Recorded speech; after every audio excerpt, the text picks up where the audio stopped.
오늘은 우리가 여기에서 살고 있는 이유, 살아있는 이유라는 제목으로 하나님 말씀 증거하겠습니다.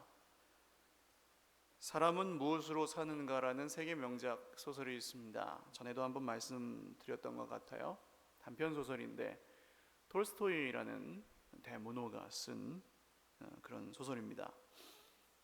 어떤 구두방을 하는 아저씨가 이 길에서 벌거벗은 사람을 하나 주어요.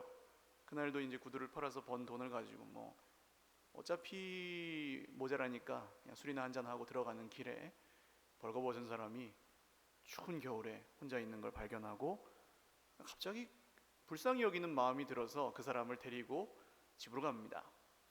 집에 가니까 아니나 다를까 구두판 돈 어디 있어? 왜 쓸데도 없는 사람을 주워와? 하고 이제 아내가 바가지를 긁었어요. 그때 남편이 술이 거나하게 취해 있는 상태에서도 당신의 마음엔 하나님도 없소 하니까 아내의 마음이 신기하게 누그러져서 이 벌거벗은 거린에게 밥을 줍니다. 그래서 이제 그 집에서 함께 지내게 되고 여러 가지 일들이 있는데 사실 이 사람의 정체가 천사였어요. 소설의 이야기니까요. 근데 하나님께서 세 가지 질문에 대한 답을 알아오라고 이 세상에 보낸 그런 천사였습니다. 질문의 내용은 이렇습니다. 첫 번째는 사람의 마음 속에는 무엇이 있는가? 두 번째는 사람에게 주어지지 않은 것은 무엇인가? 그리고 세 번째는 사람은 무엇으로 사는가? 답은 소설을 한번 찾아서 읽어보십시오. 근데 사람은 진짜 무엇으로 살까요? 사람이 먹을 것만 있으면 살 것 같은데 그렇지가 않지요. 먹을 것이 부족함이 없어도 못 사는 사람이 있습니다. 내 집 마련이 꿈이신 분들은 집을 마련하면 인생이 완성이 될 것 같은데 또 그렇지 않아요. 참 이 소설처럼 찢어지게 가난해도 길에서 주워온 사람에게 밥을 줄 수 있는 걸 보면 사람이 꼭 눈에 보이는 것만으로 사는 건 아닌 것 같습니다. 근데 이게 중요하죠. 자기가 무엇으로 살고 왜 여기에 있고 왜 이 길을 걷고 있고 이런 것들이 좀 분명해야 사람이 그 길을 계속 갈 수 있지 않습니까? 인생의 궁극적인 목적과 의미라고 할까요? 사람에게는 이런 게 필요합니다. 그래야 의미 있게 살아있는 것처럼 살 수가 있습니다. 교회도 마찬가지죠. 예를 들어서 부모님 때문에 교회에 나가주는 자녀들이 있어요. 그런 자녀들은 자기 믿음이 생기기 전에는 갈등을 할 수밖에 없습니다. 내가 여기에 있는 의미가 그냥 엄마 아빠가 하라 그래서 하는 거니까 나에게는 의미가 별로 없잖아요. 그러나 성경을 통해서 이제 교회가 무엇인지 배워가고 믿음이 무엇인지 배우면서 자기가 왜 여기에 있어야 되는지를 깨달으면 그 다음에는 교회를 사랑하는 마음이 생기게 되어 있습니다. 그러니까 결국은 내가 왜 여기에 있고 왜 살아있고 왜 살고 있는지에 대한 질문은 모든 사람에게 굉장히 중요한 질문입니다. 오늘 말씀을 통해서 우리가 왜 여기에 이렇게 함께 있는지, 그리고 함께 있기 위해서 꼭 기억해야 될 것이 무엇인지 좀 나누려고 합니다. 내가 여기 있는 이유, 지금 이렇게 살고 있는 이유, 그리고 계속 이렇게 살아가야 하는 이유와 목적을, 의미를 오늘 말씀 가운데 발견하실 수 있기를 주님의 이름으로 축원합니다. 오늘 성경에 나오는 이야기의 내용은 이렇습니다. 이게 사실은 좀 긴 이야기인데 모르시는 분들도 있을 거예요. 그래서 어쩔 수 없이 처음부터 끝까지 줄거리를 조금 설명을 드리면, 에스더라는 여인이 있었는데 부모님이 일찍 돌아가셨습니다. 그래서 사촌 오빠인 모르드게라는 사람이 키웠어요.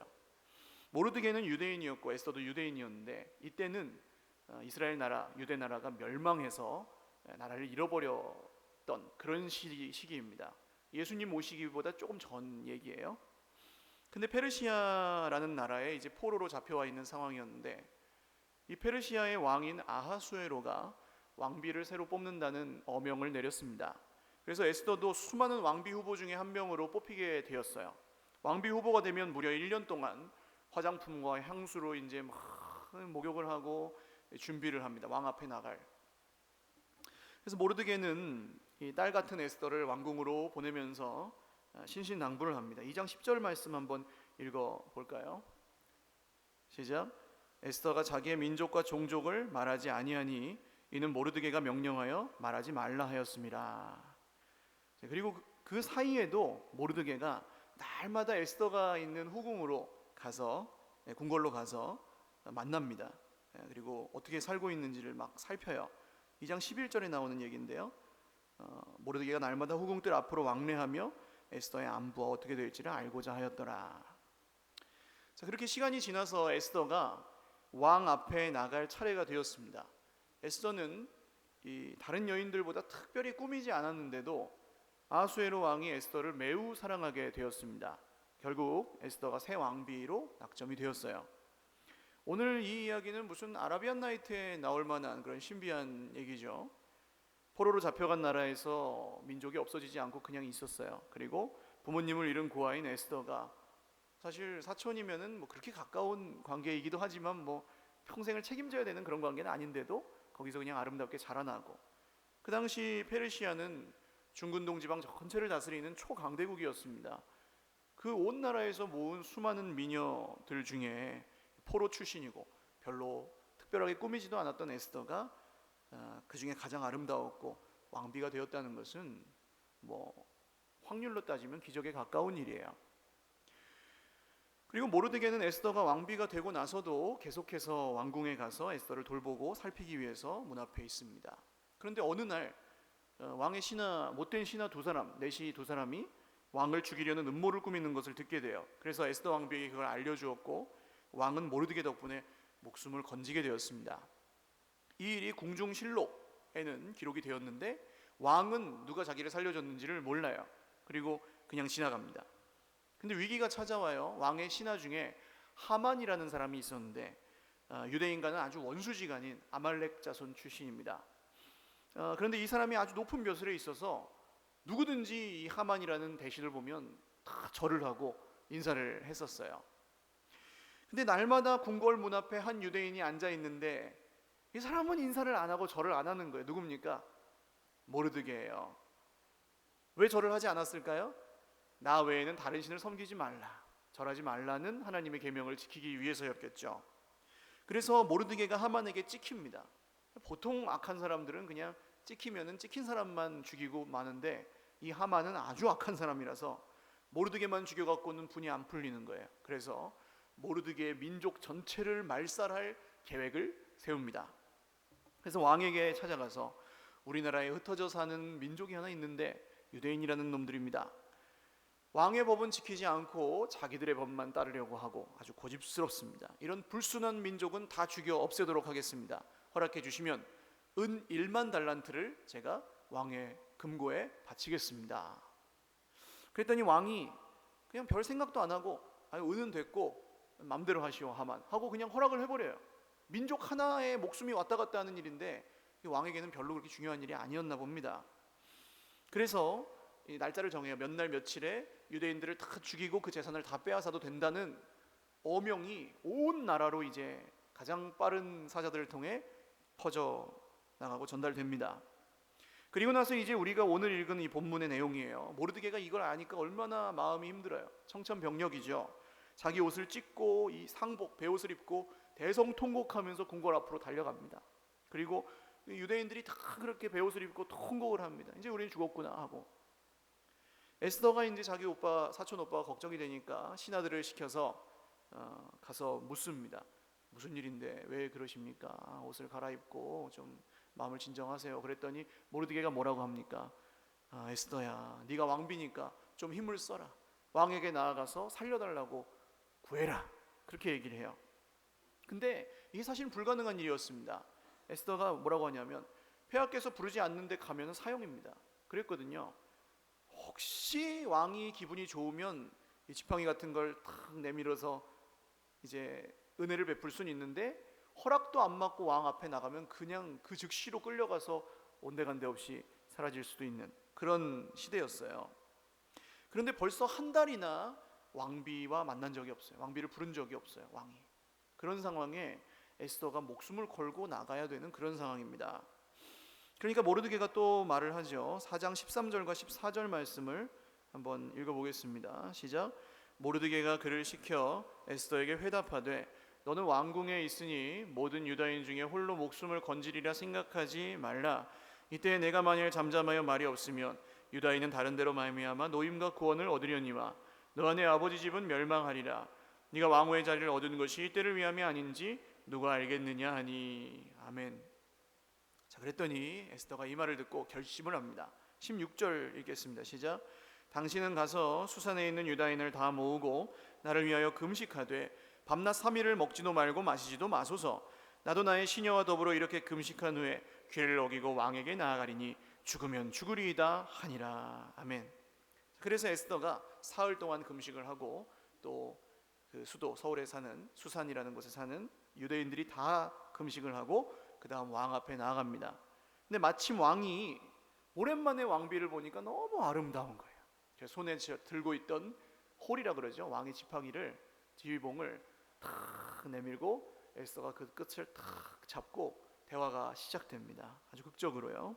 왕비여, 소원이 있는가? 나라의 절반이라도 그대에게 주겠다 하고 이제 왕이 인자하게 얘기를 해요. 그러면 저 같으면 지금 급하니까 바로 살려주세요 그럴 것 같은데 에스더는 고수해요. 그렇게 하지 않고 좀 뜸을 들입니다.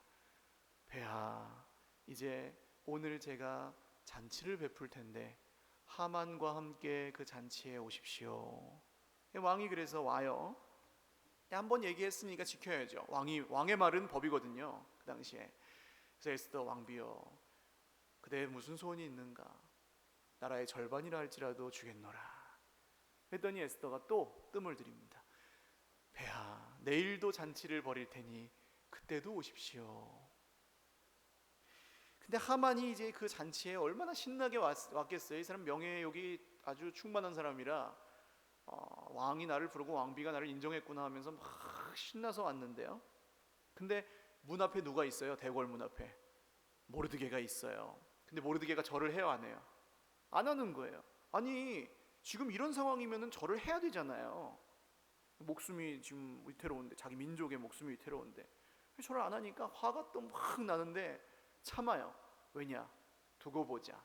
몇 날 며칠에 너희 민족을 다 죽이기로 했으니까 그때 보자 하고 이제 그냥 탁 들어가서, 근데 분이 안 풀려서 집에 가가지고 자기 집 마당에다가 50자 되는 높은 장대를 걸어놓고 거기다가 모르드게를 죽여서 매달겠다고 계획을 세웁니다.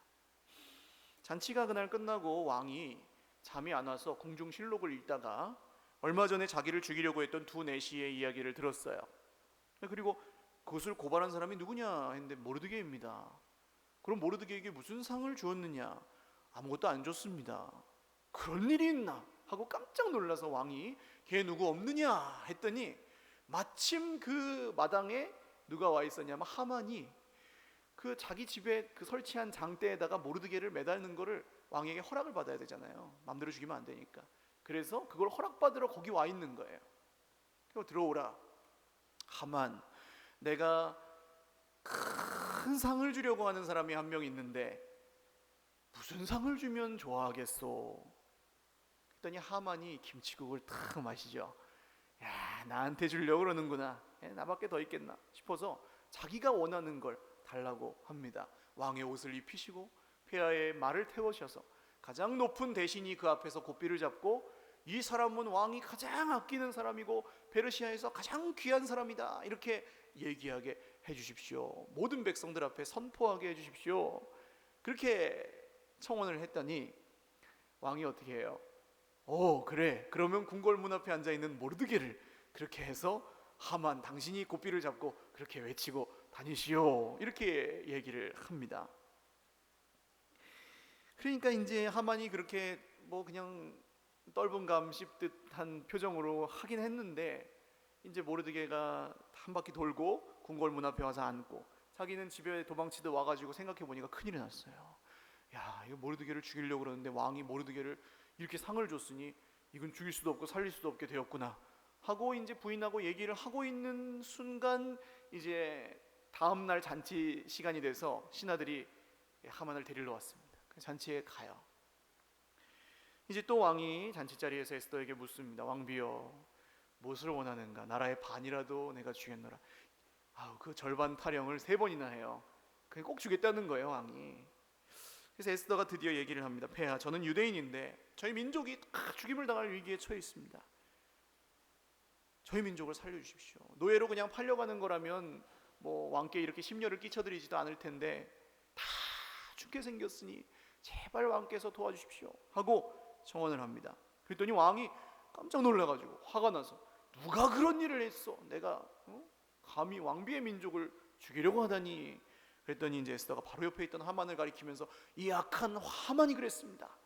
그러니까 이제 하만의 얼굴은 사색이 되고 왕은 이제 화가 나고 당황스럽기도 하고 해서 밖으로 나가버려요. 하만은 이제 안 되겠다. 이 사람이 이 대신의 자리에 올라간 건 처세술 아닙니까? 그래서 왕비에게 그냥 싹싹 빌어요.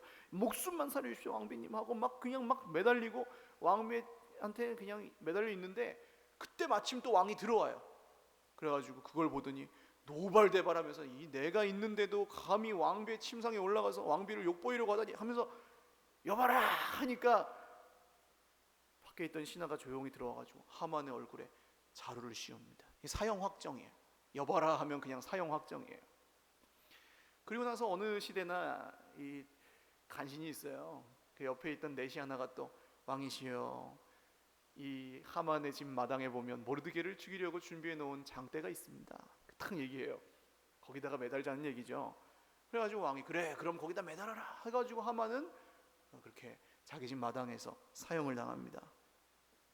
근데 어명은 어명이라 유대인들을 몇 날 며칠에 죽여라 하는 명령은 그대로 있잖아요. 그래서 에스더가 왕의 앞에서 울면서 엎드려서 또다시 청을 합니다.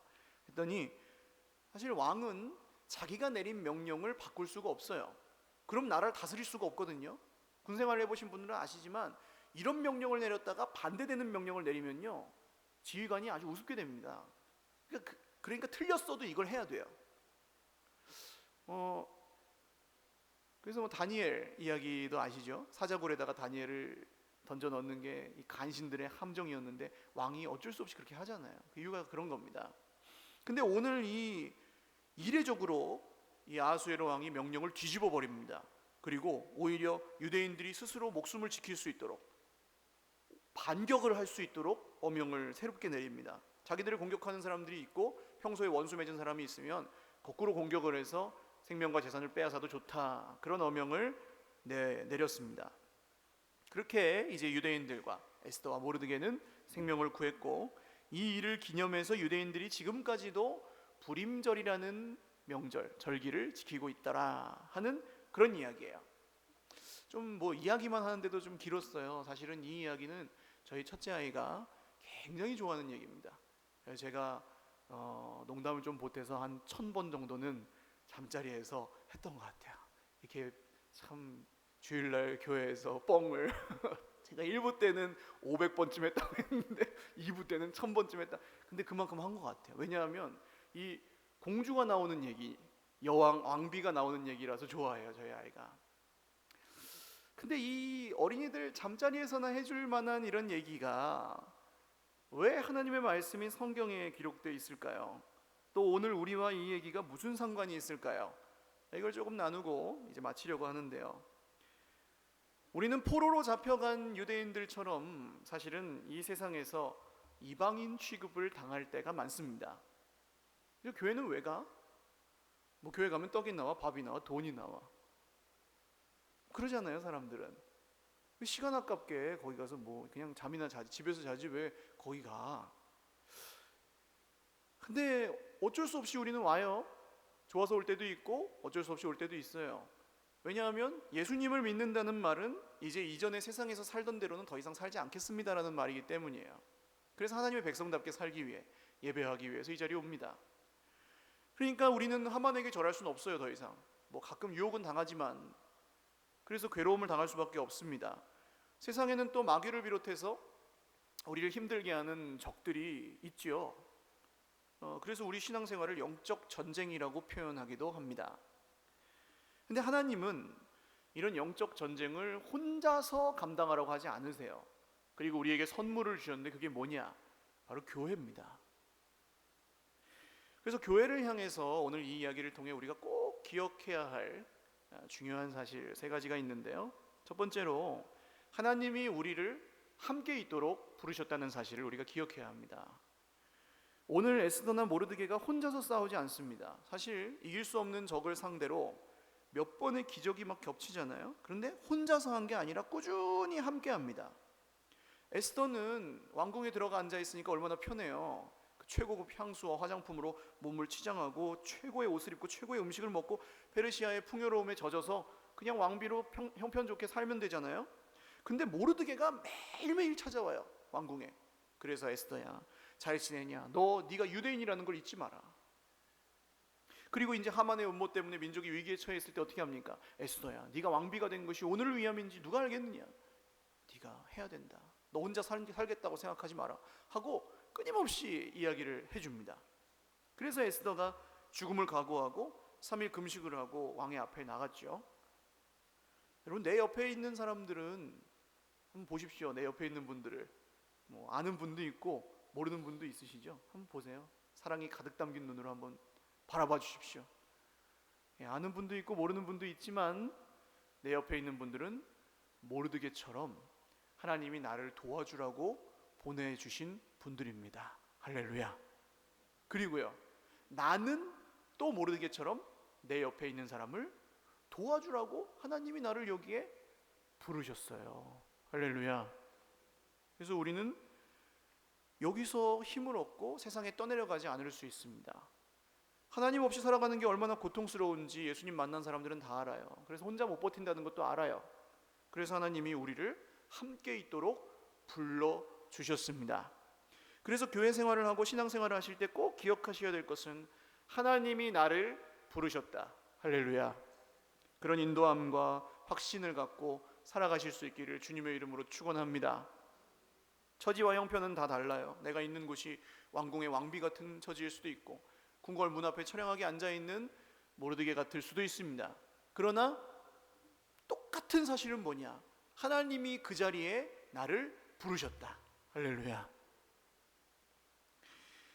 우리는 이 사실을 믿기 때문에 매주 여기에 나올 수 있고 또 우리가 함께 가족을 이루어서 살아갈 수 있습니다.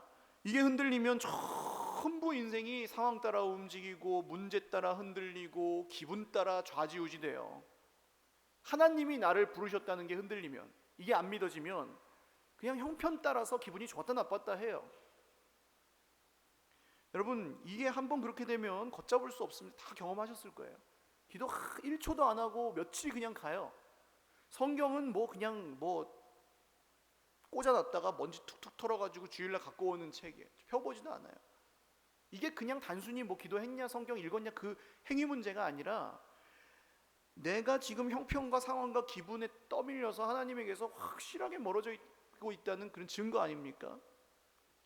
그러나 우리는, 여러분, 이제 분명하게 기억하셔야 될 것은 우리는 더 이상 상황이나 형편이나 기분에 따라서 살아가는 사람들이 아니고 믿음을 따라 살아가는 하나님의 백성들이 되었습니다. 할렐루야.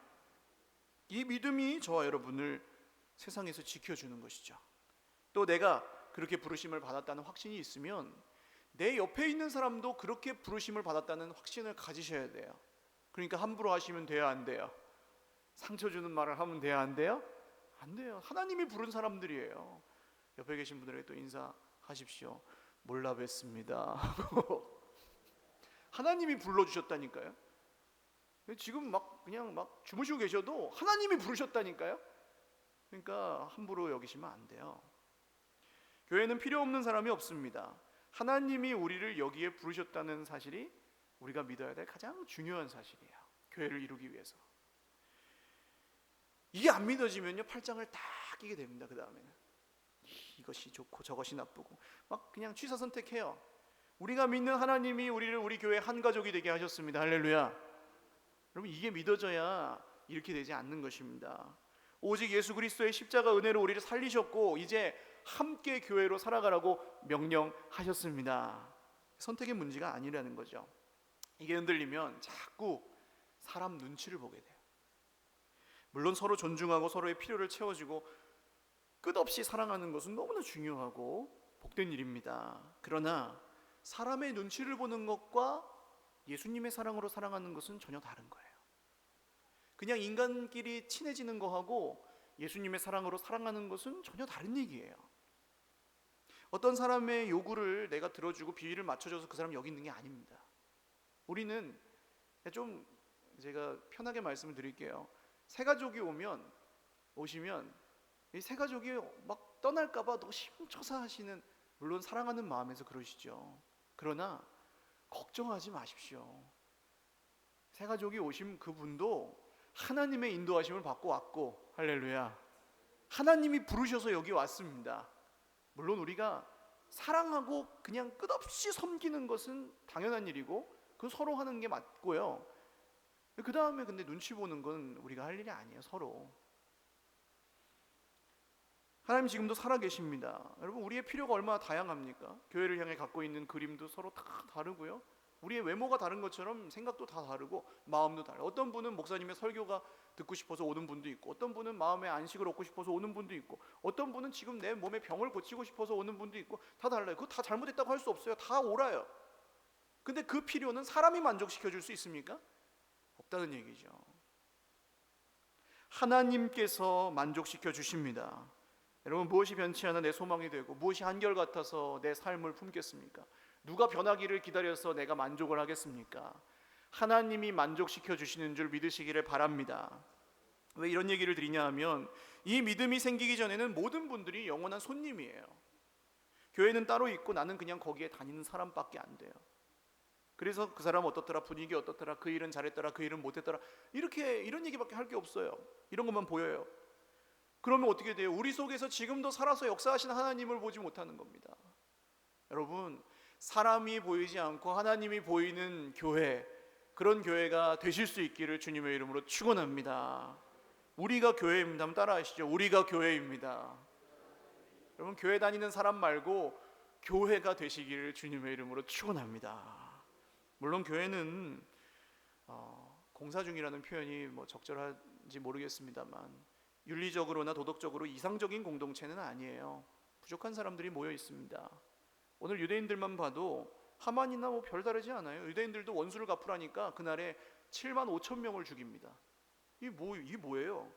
그러니까 부를만 해서 부르신 게 아니라는 뜻입니다.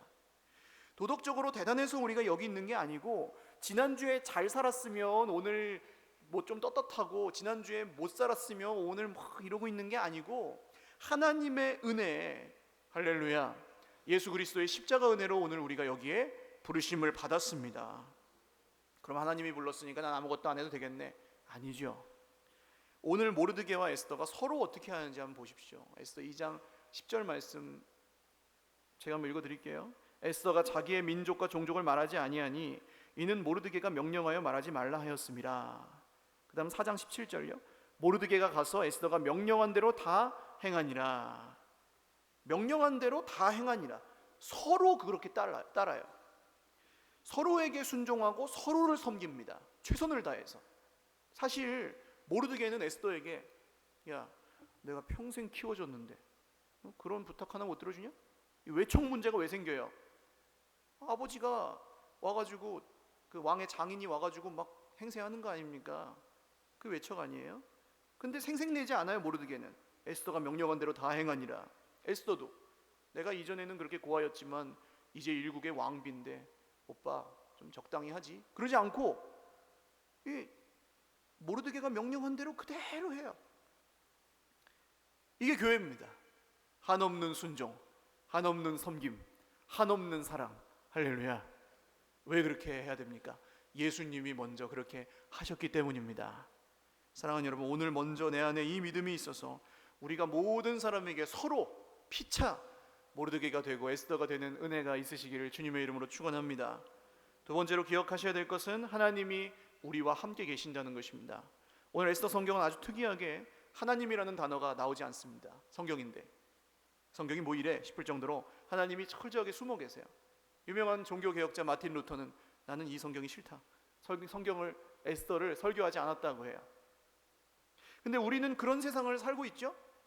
하나님이 계신지 안 계신지 헷갈리는, 저 악한 하만 같은 사람들은 세상에 분명히 존재하고, 적당히 좀 굽히고 이렇게 타협하면 살 수 있으면 좋겠는데 또 그건 믿음이 아니라고 그러고, 그러니까 우리는 갈등하고 고통하면서 에스더나 모르드게 같은 어려움을 겪어요.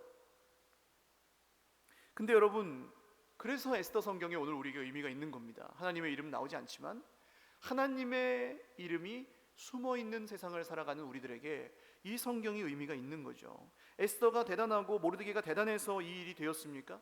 여러분, 여기에 하나님의 이름이 나오지 않는다고 해서 하나님의 일하심이 없습니까? 여러분, 그 정말 이 에스더, 페르시아의 수많은 미녀 중에 하필이면 포로 출신의 이 여자가 어떻게 왕비가 됐을까요? 여러분, 어떻게 모르드게의 귀에 하필이면 그날 왕의 암살 음모가 들렸을까요? 어떻게 왕의 마음이 에스더에게 그렇게 온전히 빠져서 에스더가 해달라는 대로 엄명까지 철회할 정도가 되었을까요? 이 누가 하신 일입니까? 하나님이 하신 일입니다. 할렐루야. 이유는 하나예요. 하나님이 함께 계셨기 때문입니다. 이 단 한 가지 사실로 말미암아 오늘 에스더와 모르드게가 구원을 받습니다. 오늘 우리에게도 보이지 않지만 하나님이 함께 계십니다. 할렐루야. 임마누엘, 예수 그리스도께서 우리를 구원하셨습니다. 그 약속 위에 세워진 공동체가 바로 교회입니다. 내가 너희와 영원히 함께 하리라. 두세 사람이 내 이름으로 모인 곳에 나도 그들 중에 함께 있느니라. 혼자서는 쓰러지고 넘어지지만, 혼자서는 이 확신이 흔들리지만 삼겹줄은 끊어지지 않습니다. 할렐루야. 사랑하는 여러분, 하나님이 우리와 함께 계심을 믿으시기를 바랍니다. 형편 따라, 상황 따라 그것을 분별하려고 하지 마세요. 잘 될 때는 함께 하시고 못 될 때는 함께 안 하시는 거 아닙니다. 하나님은 상황과 형편에 상관없이 우리와 함께 하십니다. 말씀의 약속을 믿음으로 하나님이 우리와 함께 하신다는 것을 늘 자랑하며 사실 수 있기를 주님의 이름으로 축원합니다. 마지막 세 번째로, 하나님은 우리가 함께 예배하기를 원하십니다. 이 모든 일이 정리되고 나서 불임절이라는 축제의 명절이 시작됩니다. 이때 유대인들이 누구에게 감사했을까요? 에스더에게 감사했을까요? 모르드게에게 감사했을까요? 아니죠. 숨어 계시는 하나님께 감사했습니다. 지금까지 지키고 있어요. 여전히 포로 생활 중이지만 축제를 벌입니다. 왜요? 그 이유가 뭡니까? 죽을 뻔했는데 살아났으니까. 여러분, 우리가 드리는 예배는 그래서 드리는 겁니다. 우리가 죽을 뻔했는데 살아났으니까. 할렐루야. 예수님이 자기의 생명을 주셔서 죽음의 길로 걸어가던 우리를 살리셨기 때문에, 그래서 우리가 오늘 기뻐하며 예배 드립니다. 우리가 상황과 형편에 상관없이 예배를 드릴 수 있는 이유는 무엇입니까? 죽었다가 살아난 것만큼 더 귀한 일, 더 기쁜 일, 더 감사할 일이 없기 때문이에요. 사랑하는 여러분, 진짜 죽었다가 살아난 사람은 자기가 포로이든 노예이든 몸이 아프든 부자든 가난하든 그냥 감사하게 되어 있고 찬양하게 되어 있습니다. 우리는 그런 구원을 받았어요. 예수님이 우리를 대신해서 십자가의 죽으심으로 우리를 구원하셨습니다. 이 복음을 믿는 사람들이 하나님을 예배하고 함께 하나님을 예배하며 살아갑니다. 영어에 살아간다 이런 단어가 live라는 단어죠. 이걸 live라고 읽으면 산다, 어디에 살고 있다, 죽지 않고 산다, 그런 뜻인데요. live라고 읽으면은 형용사가 돼서 이제 살아있다, 그런 뜻입니다. 살아있다, 살아있는. 그래서 우리는 이렇게 가족이 되어서 함께 살고 있다, 살아간다, 그렇게 표현할 수도 있고, 또 가족이 되어서 살아있다, 가족으로 있기 때문에 생명을 유지하고 있다, 이렇게 표현을 할 수도 있습니다. 이전에는 하나님을 떠나 죽었던 생명이 이제는 하나님의 가족 공동체에 들어와서 새 생명을 얻었습니다. 그리고 그 생명의 역사가 교회를 통해 계속되고 있는 것이죠. 사랑하는 여러분, 이 사실을 우리가 기억하고 확인하고 새 힘을 얻는 곳이 어디입니까? 바로 이 예배의 자리인 줄 믿으시기를 바랍니다. 평생의 예배의 자리에서 힘을 얻고 그 힘으로만 살아가실 수 있기를 주님의 이름으로 축원합니다. 이 세 가지가 오늘 우리가 지금 여기에 살고 있는, 살아있는 이유예요. 하나님이 날 부르셨다. 사람이 날 부른 게 아니에요. 하나님이 부르셨어요. 그리고 하나님이 우리와 함께 계십니다. 그리고 영원토록 우리의 예배를 받으시기를 원하십니다. 여러분, 이것을 기억하시고 이 이유와 목적이 저와 여러분이 함께 교회를 세워나가는 평생의 의미와 목적이 되실 수 있기를 주님의 이름으로 축원드립니다. 우리 같이 찬양 한 곡 드리고 기도할 텐데요. 우리 앞에서도 찬양했습니다. 내가 주인 삼은 모든 것 내려놓고 하나님께, 주님께.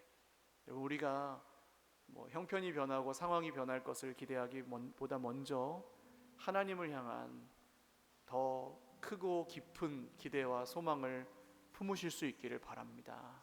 찬양 1절만 한 번만 드리고 같이 기도하겠습니다.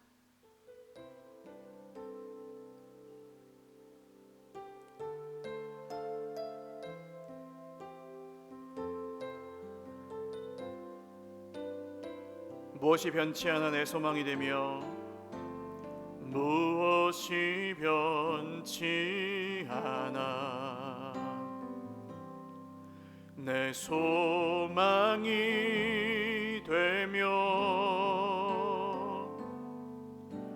무엇이 한결같아 내 삶을 품으리 그 누가 날 만족해 해 내 영이 쉬며 그 누굴 기다려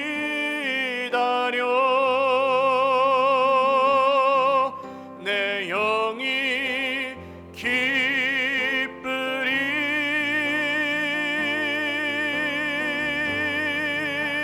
십자가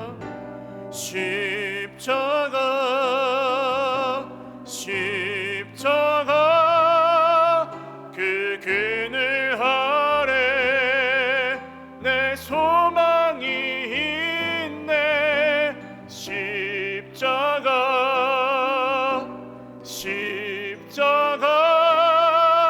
그 그늘 아래 내 생명이 있네. 기도드리겠습니다. 여러분, 무엇이 변치 않아 우리의 소망이 되겠습니까? 우리의 소원대로 집을 사고 땅을 사고 차를 사면 우리의 인생이 완성되겠습니까? 내가 걸어가고 있는 이 길의 의미를, 목적을 어디에서 찾으시겠습니까? 언제까지 성공할 때는 기분 좋고 실패할 때는 기분 나쁜, 하나님이 하시는 일은 보지 못하는 그런 인생 속에서 고통하시겠습니까? 여러분, 오늘 간절히 기도하십시오. 하나님, 내가 걸어가는 이 길에서 하나님이 나를 여기에 부르셨음을 확신하게 하여 주시옵소서. 하나님이 나와 함께 하심을 믿게 하여 주시옵소서. 하나님이 나의 예배, 우리의 예배를 받기를 원하심을 믿고 이 예배의 자리에서 새 힘을 얻고 세상에서 낙심하고 절망하고 고통할 때 다시금 이 자리로 돌아와 살아나고 살아있고 살아가게 하여 주시옵소서. 기도하겠습니다. 하나님 아버지, 감사합니다. 오늘 세상 가운데 우리의 모든 고통과 문제와 어려움들, 또한 우리가 주인 삼고 하나님보다 더 사랑하였던 모든 것들을 십자가에 못 박고 주님 앞에 나아갑니다. 주님이 우리를 부르셨기에 우리가 여기 있고, 주님이 우리와 함께 하시기 때문에 우리가 여기 있고, 주님이 우리의 예배를 받으시기를 원하시기 때문에 우리가 여기에 있습니다. 하나님, 우리는 서로를 섬기고 한없이 사랑하는 예수님의 제자 공동체가 되었습니다. 하나님의 새로운 가족 공동체가 되었습니다. 더 이상 사람의 계산과 생각과 아버지와 모든 사람의 뜻이 우리를 좌지우지하지 못하게 하여 주옵소서. 세상의 기준이 우리를 좌지우지하지 못하게 하여 주옵소서. 인간의 자존심이 우리를 좌지우지하지 못하게 하여 주시옵소서. 세상의 성공과 실패가 우리를 흔들지 못하게 하여 주시옵소서. 하나님이 우리를 부르셨기 때문에 내가 이 길을 간다. 하나님이 나를 살게 하셨기 때문에 나는 오늘 살아있다. 하나님이 나를 구원하셨기 때문에 나는 존귀하다. 이 믿음의 선포와 고백들이 오늘 예배 가운데 선포되고 모든 주의 백성들의 능력이 되고 세상을 이기는 믿음이 되게 하여 주시옵소서. 하나님, 지쳐 쓰러져 있던 지체들이 왜 내가 살아있는지 다시금 이유를 발견하게 하시고, 하나님 교회 안에서 홀로 외로워했던 지체들이 왜 내가 오늘 이곳에 속해 있어야 되는지를 다시금 새롭게 발견할 수 있도록 성령님께서 도와주시옵소서. 우리의 기대, 우리의 소망, 헛된 것을 다 내려놓고 오직 예수님의 십자가 위에 세워진, 이 반석 위에 세워진 교회 안에서, 예배 안에서 우리가 새 소망을 얻을 수 있도록 오늘도 우리를 힘주시고 붙들어 주시옵소서.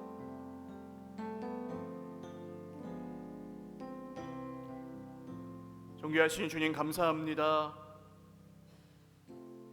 교회가 그냥 이 교회 저 교회 많고 우리가 선택하여 그냥 나랑 맞는 곳을 다니면 되는 줄 알았는데 그게 아니고 지금도 살아서 역사하시는 하나님이 우리를 이 자리로 불러주셨습니다.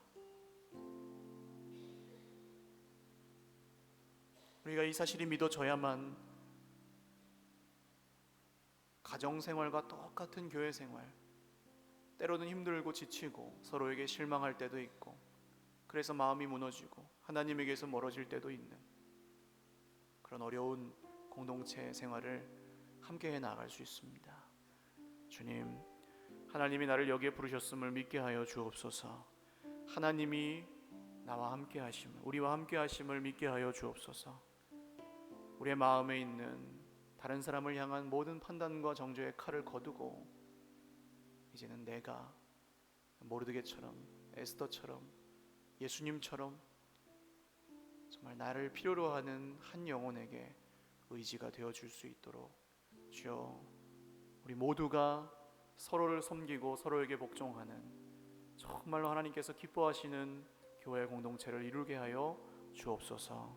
늘 이 예배 자리에서 그 소망이 확인되게 하시고 변치 않게 하시며 상황과 환경과 기분에 따라 흔들리는 인생 아니라, 성공과 실패에 따라 흔들리는 인생 아니라 하나님이 함께 계심을 믿음으로 늘 낙심으로부터 일어나고 실망한 자리에서 다시금 힘을 얻는 하나님의 백성들이 다 되게 하여 주시옵소서. 감사하고 축복하오며 예수님의 이름으로 기도 올리옵나이다. 아멘. 우리 하나님께 박수로 영광 돌리겠습니다.